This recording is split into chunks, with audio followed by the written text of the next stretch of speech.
Olá, bom dia, boa tarde, boa noite, boa madrugada, seja muito bem-vinda, muito bem-vindo. Meu nome é Marcos Vinícius e quero convidá-la e convidá-lo para a nossa aula de número 129 da obra O Céu e o Inferno ou a Justiça Divina segundo o Espiritismo.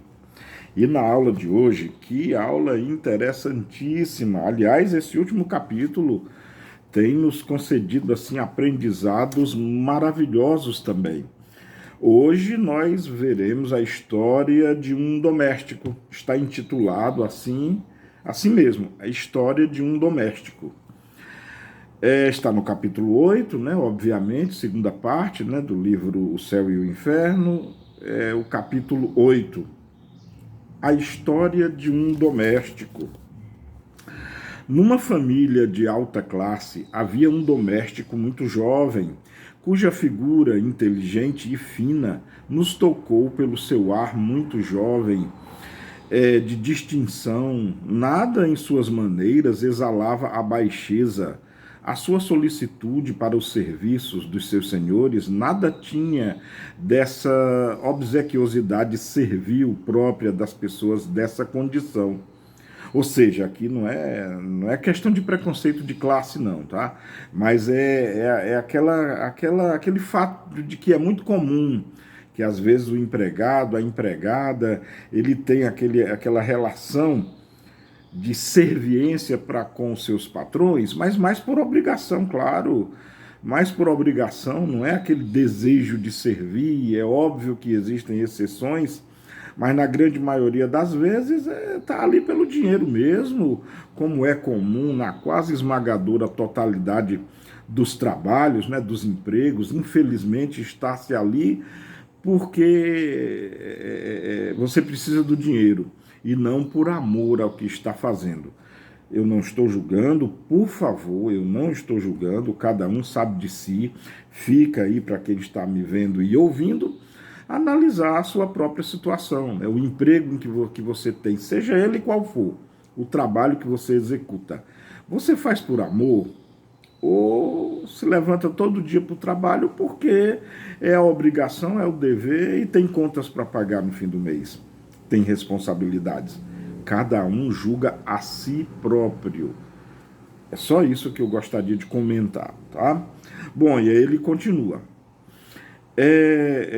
No ano seguinte, tendo retornado a essa família, ou seja, a pessoa, o interlocutor aqui do texto, quando ele foi fazer uma visita a essa família, viu esse rapaz, né, que era um empregado doméstico. Na Europa é muito comum, tá? Principalmente pelo século passado, há 2 séculos atrás, mais ou menos a época da publicação desse livro, mesmo nos dias de hoje, mas não é mais tão comum, não. O mais comum é a empregada doméstica. O empregado doméstico não é tão comum, não. Mas existe, não é nada também sobrenatural, não. Então esse interlocutor, né, ele voltou no ano seguinte a visitar essa família e lembrou-se do rapaz, né, que era o empregado. Então, no ano seguinte, tendo retornado a essa família, ali não mais vimos o jovem e perguntamos se fora despedido. A resposta foi: não, foi-nos respondido. A resposta foi não, né? Ele não foi despedido. Ele foi passar alguns dias em sua terra e ali morreu. Inclusive lamentamos muito porque era uma excelente pessoa e que tinha sentimentos verdadeiramente acima de sua posição. E de novo, quem está escrevendo isso aqui é o autor da pesquisa, aliás, é o autor da entrevista, não é nem ninguém da sociedade espírita, não, tá? E não existe relação entre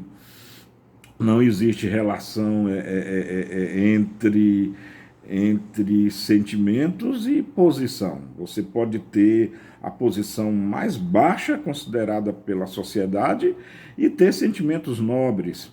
Assim como você pode ser um astrofísico trabalhando na NASA e ter sentimentos terríveis, sentimentos degradantes. Então, que fique bem claro que os sentimentos e posição não tem muito que ver, não, tá? Fica essa minha nota pessoal. Eu sublinho essa nota, tá? Então, lamentamos muito porque era uma excelente pessoa e que tinha sentimentos verdadeiramente acima de sua posição. Era-nos muito ligado e deu-nos provas do mais alto devotamento. Mais tarde veio-nos o pensamento de evocar esse jovem, e eis o que nos disse. Na minha penúltima encarnação, eu era, como se diz na terra, de muito boa família, mas arruinada pelas prodigalidades de meu pai, ou seja, os excessos, os exageros do pai dele. Fiquei órfão muito jovem e sem recursos. Um amigo de meu pai recolheu-me, educou-me como seu filho e fez-me dar uma bela educação, da qual tirei um excesso de vaidade. Esse amigo é hoje o senhor G, ao serviço do qual me vistes. Olha só, esse amigo, acho que 2 encarnações anteriores, né? Esse amigo que acolheu, né, é o senhor G, membro da Sociedade de Paris, inclusive médium da Sociedade de Paris. Eu quis, na minha última existência, expiar o meu orgulho, renascendo ou nascendo, na verdade, numa condição servil, e encontrei aí a ocasião de provar o meu devotamento ao meu benfeitor. Interessante, né? Olha só que interessante, ele foi criado, o pai dele morreu, deixando ele órfão, ele foi criado pelo amigo desse pai dele, esse amigo do pai dele que o educou, o criou, mas era aí de uma... Bom, ele colheu, né, esse rapazinho colheu aí uma vida de vaidade, de orgulho e de egoísmo, e tempos depois ele foi servir agora, né, foi servir a esse mesmo senhor, né? Olha que coisa interessante, né? Enfim, e ele diz aqui, ó, vou repetir, eu quis na minha última existência expiar o meu orgulho, nascendo numa condição servil, e encontrei aí a ocasião de provar o meu devotamento ao meu benfeitor. Salvei-lhe mesmo a vida, sem que disso nunca soubesse. Era, ao mesmo tempo, uma prova da qual saí com vantagem, uma vez que tive bastante força para não me deixar corromper pelo contato de uma companhia quase sempre viciosa. Apesar dos maus exemplos, permaneci puro e disso agradeço a Deus, porque estou recompensado pela felicidade de que gozo. Ou seja, mesmo na condição aí de empregado doméstico, ele tinha contato com diversas possibilidades de errar, de vir à baila as suas inclinações, né? De apego à matéria, de orgulho, de egoísmo, de luxúria, de cobiça e tudo mais. Mas ele resistiu. Seguem agora as perguntas. E que aprendizado! Aprendemos juntos, vamos estudar juntos sobre cada pergunta dessas, que, olha, é uma aula de doutrina espírita. Primeira pergunta. Em quais circunstâncias salvastes a vida do senhor G? Senhor G, lembrando, naquela época, membro da Sociedade Espírita de Paris. Num passeio a cavalo, onde eu o seguia só, percebi uma grossa árvore que caía de seu lado e que ele não via. Chamei-o com um grito terrível. Ele se voltou vivamente e durante esse tempo a árvore caiu aos seus pés. Sem o movimento que eu provoquei, ele teria sido esmagado. Observe, tem uma nota aqui do Allan Kardec, é que o senhor G, a quem o fato foi reportado, lembrou-se perfeitamente disso, do fato. Olha que coisa interessante. Segunda pergunta. Por que morrestes tão jovem? Resposta. Deus julgara a minha prova suficiente. Submissão à vontade de Deus, né? Nada de revolta com o que quer que aconteça. O quanto temos que aprender sobre isso, não é verdade? Terceira pergunta. E aí, olha só que interessante. A partir de agora é uma aula sobre o esquecimento. Tem muita gente que critica, Marcão, como é que eu vou entender as minhas provas? Como é que eu vou entender aquilo que eu preciso mudar, aquilo que eu preciso modificar? Como é que eu vou compreender o porquê estou passando se eu não lembro, Isso não faz sentido. Olha só como faz sentido. Terceira pergunta.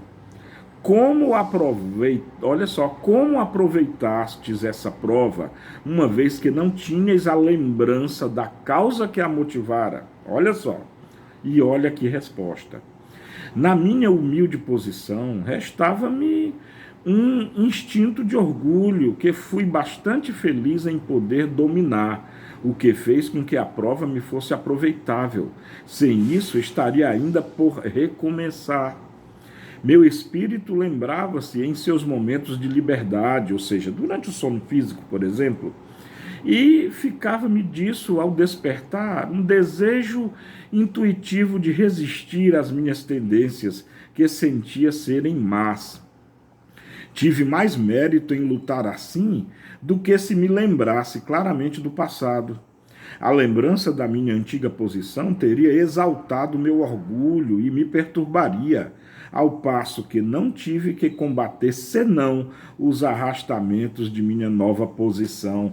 Vede só como Deus é bom, vede só como Deus é perfeito. Ele instituiu, Deus quis que fosse assim, estabelecido um véu de esquecimento nas nossas reencarnações, porque nós não temos condições de lembrar. Olha o relato desse rapaz, desse empregado doméstico, e olha como Deus nos poupa.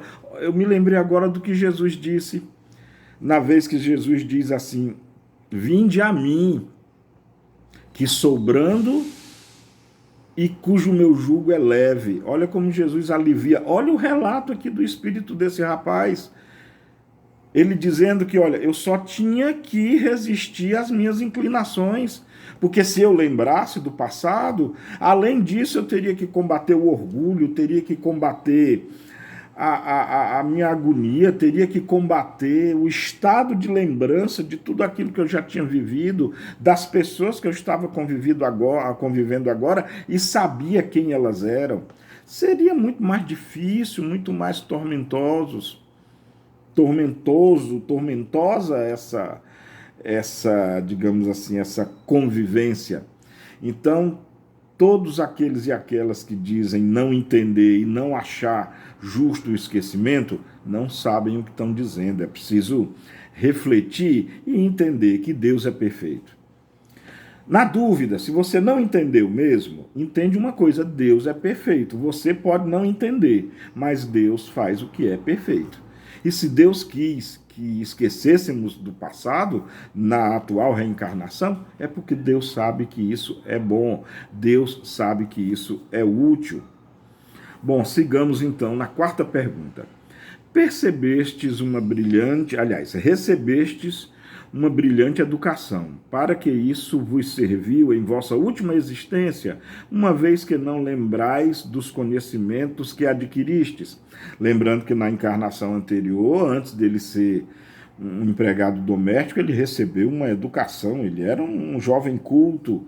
De que isso adiantaria se ele não lembra, né? É a pergunta feita a ele. E olha a resposta do espírito, do jovem. Esses conhecimentos seriam inúteis, um contrassenso mesmo em minha nova posição. Permaneceram latentes e hoje os reencontro. Todavia, não me foram inúteis, porque desenvolveram a minha inteligência. Instintivamente, eu tinha o gosto das coisas elevadas, o que me inspirava a repulsa pelos exemplos baixos e ignóbeis que tinha sob os olhos. Sem essa educação, não seria senão um criado. E, de novo, ser um criado, ser um mero criado, pode ser algo muito honroso. Pode sim. Assim como ser um astrofísico trabalhando na NASA pode ser algo desonroso. Não é o cargo, não é a posição, é como se conduz o cargo e a posição. Mas vejamos aqui, vamos aprender e estudar um pouquinho, isso é muito interessante. E nos mostra uma coisa fascinante, né? O conhecimento que nós aprendemos na nossa vida, nos nossos estudos, nós não perdemos esse conhecimento. Ele diz aqui, ficou latente e serve de referência, sabe? Os gostos, olha, cada um de nós, sem julgamento prévio, claro, e de nenhum tipo, cada um de nós pode julgar a si mesmo, a si próprio. Cada um de nós pode avaliar os seus gostos. Do que você gosta de ler? Aliás, será que você gosta de ler? Do que você gosta de estudar? Do que você gosta de assistir? O que você gosta de ouvir em termos de música? Quais os ambientes nos quais você se sente bem, você se sente confortável? Ou quais aqueles ambientes que você, não, isso não convém mais comigo, não. Isso tudo são reminiscências, são reflexos, são sinais, são indícios do que você já aprendeu, do que você já desenvolveu. Então nós podemos já agora, desde já, se procurássemos conhecermos a nós mesmos, já entender um pouquinho de onde você veio e o que é importante também, o que você já deve ter feito. É um excelente exercício, não é não? O que é que você acha? Deixa aí no comentário. Pense num exercício, pense num laboratório que cada um de nós pode fazer conosco mesmo. Isso é individual, é de fórum íntimo. E é muito interessante como nos define. E mais interessante, eu achei muito interessante quando ele diz assim, né, o espírito do jovem lá, né, do rapazinho. O conhecimento ele fica latente e o reencontramos quando estamos no mundo espiritual. Então, nada do que você estuda é inútil, nada do que você aprende se perde, fica retido no espírito, provavelmente na memória perispiritual, e nós vamos ter acesso sempre a esse conteúdo. Incrível, né? Muito que estudar e refletir sobre isso. Quinta pergunta. Os exemplos de servidores devotados aos seus senhores até a abnegação têm por causa as relações anteriores? Ou seja, aqueles empregados, né, aquelas pessoas que se abnegam e servem mesmo dedicadamente aos seus senhores. A pergunta é, isso tem a ver com as relações anteriores? A resposta do rapaz é, não duvideis disso, pelo menos é o caso mais comum. Esses servidores, algumas vezes, são membros mesmo da família, ou como eu, gratos que pagam uma dívida de reconhecimento e que o seu devotamento ajuda a avançar.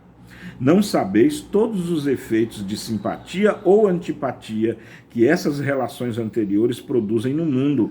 Não, a morte não interrompe essas relações, que se perpetuam com frequência de século em século. Incrível, né? Nós não conhecemos com quem convivemos, né? Nós não conhecemos a nossa própria família, nós não conhecemos quem hoje é o nosso empregador, quem é o nosso patrão.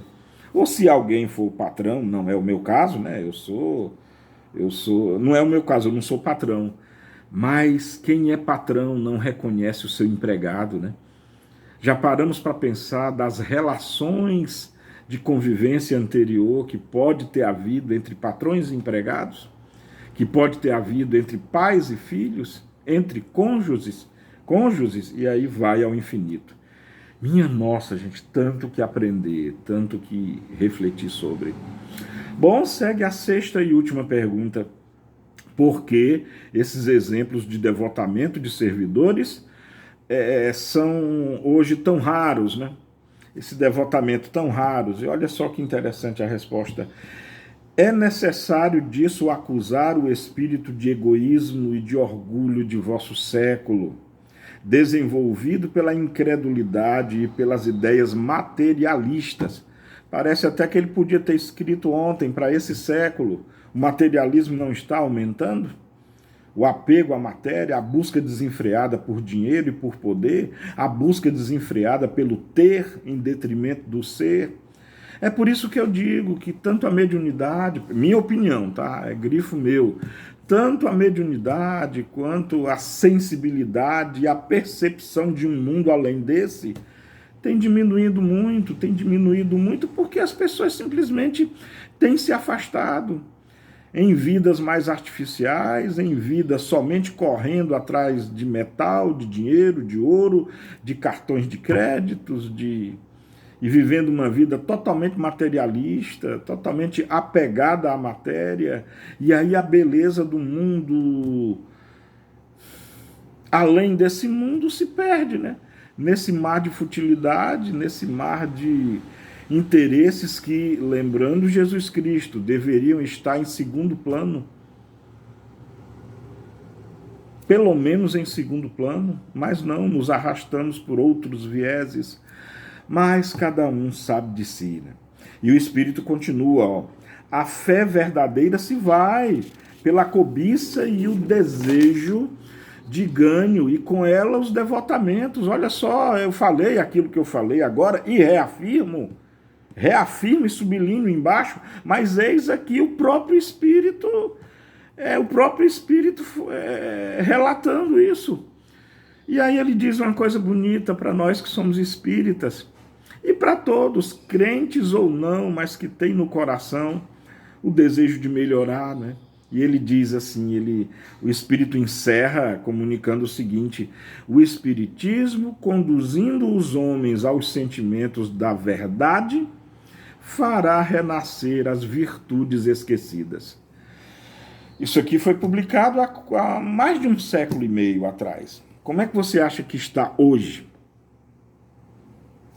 É uma análise pessoal, né? Íntima. Fica para cada um aí a sua própria percepção. Se quiser comentar aqui no grupo, fique à vontade. Se não, se quiser continuar mantendo no templo interno, que é a nossa própria consciência inalienável, fiquemos todos à vontade, muito à vontade. O importante é estudar, o importante é, além de estudar, e principalmente fazer com que o estudo exerça em todos nós mudança, evolução para melhor. Bom, e a aula termina com uma nota do Allan Kardec muito primorosa, né? Acerca ainda da questão do esquecimento do passado. Olha o que Kardec anota. Nada pode, melhor que este exemplo, fazer ressaltar o benefício do esquecimento das existências anteriores. Se o senhor G, né, membro da sociedade, se lembrasse do que fora o seu jovem empregado, ficaria muito embaraçado com ele e não o teria mesmo considerado nessa condição. Entravaria assim a prova que foi proveitosa a ambos. Fascinante. A minha palavra é essa, de fascínio. Bom? Beijo no coração de todas e todos. Amemo-nos como Jesus nos amou e cuidem uns dos outros. Tchau, até nossa próxima videoaula.